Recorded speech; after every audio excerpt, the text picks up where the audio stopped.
Hello, আসসালামু আলাইকুম। সবাই কেমন আছেন? আজকে একটু বাগানে গিয়েছিলাম। দেখলাম কি হলো, অনেকদিন পর বাগানে যাই না। বৃষ্টির কারণে বাগানে তেমন একটা যাওয়া হয় না। গিয়ে দেখলাম অনেক শাকসবজি হয়ে আছে। ঢেঁড়স এখনো বড় হয়নি। তারপর দেখলাম আমার ফুলগুলো মাশাআল্লাহ ভালোই বড় হয়েছে।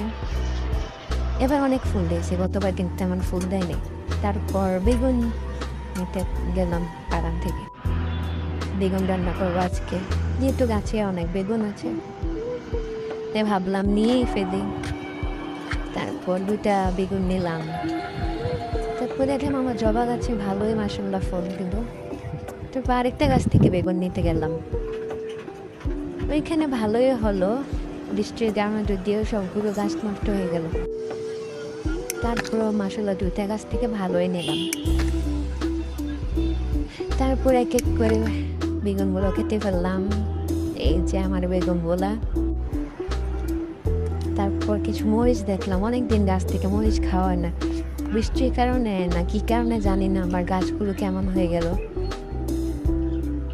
কেমন জানি হয়ে গেল গাছ। আচ্ছা, মরিচগুলো নিয়ে নিলাম, আমার হাজব্যান্ডের পছন্দের। তারপর নিলাম ধুন্দুল, এটাকে ধুন্দুল বলে। আচ্ছা, আজকে ভালো থাকবেন। আসসালামু আলাইকুম।